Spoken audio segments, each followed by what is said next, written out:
Subscribe to Color Frames.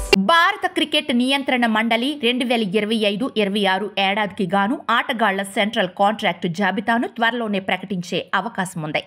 ఈసారి ఆటగాళ్ల central contract జాబితాలో భారీ మార్పులు జరగనున్నట్లు తెలుస్తోంది. ముఖ్యంగా A+ కేటగిరీలో కీలక మార్పులు జరగనున్నాయి. గతేడాది బీసీసీఐ కాంట్రాక్టును కోల్పోయిన team India star batter Punjab Kings captain Shreyas Iyer ఈసారి A+ కేటగిరీలో చోటు సంపాదించనున్నట్లు సమాచారం.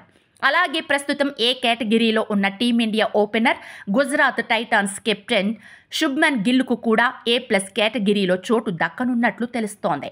అయితే T20లకు రిటైర్మెంట్ ప్రకటించిన టీమిండియా సీనియర్ ఆటగాళ్లు రోహిత్ శర్మ, విరాట్ కోహ్లీ, రవీంద్ర జడేజాలు A+ కేటగిరీలో చోటు కోల్పోనున్నారు.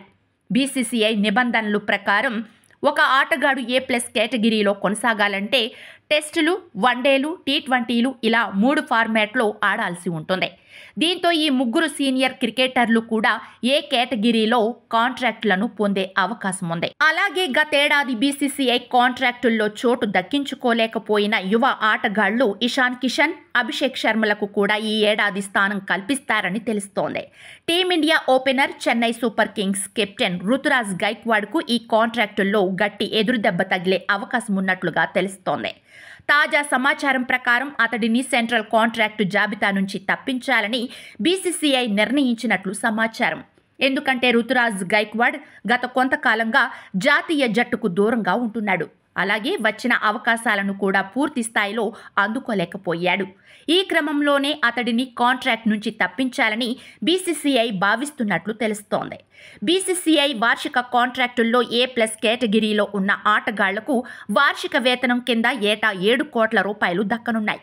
ఏ కేటగిరీలోని క్రికెటర్లకు 5 కోట్లు, బి కేటగిరీలో ఉన్న వారికి 3 కోట్లు, సి కేటగిరీలో ఉన్న క్రికెటర్లకు ₹1 కోటి వార్షిక వేతనం అందనుంది. గ్రేడ్ ఏలో ఇప్పటికే మహమ్మద్ షమి, హార్దిక్ పాండ్యా, మహమ్మద్ సిరాజ్, కేఎల్ రాహుల్, శుభ్మన్ గిల్ ఉన్నారు. సూర్యకుమార్ యాదవ్, యశస్వి జైస్వాల్ గ్రేడ్ బిలో స్థానం దక్కించుకున్నారు. వీడియో మీకు నచ్చినట్లయితే ప్లీజ్ లైక్ చేయండి, షేర్ చేయండి, కామెంట్ చేయండి.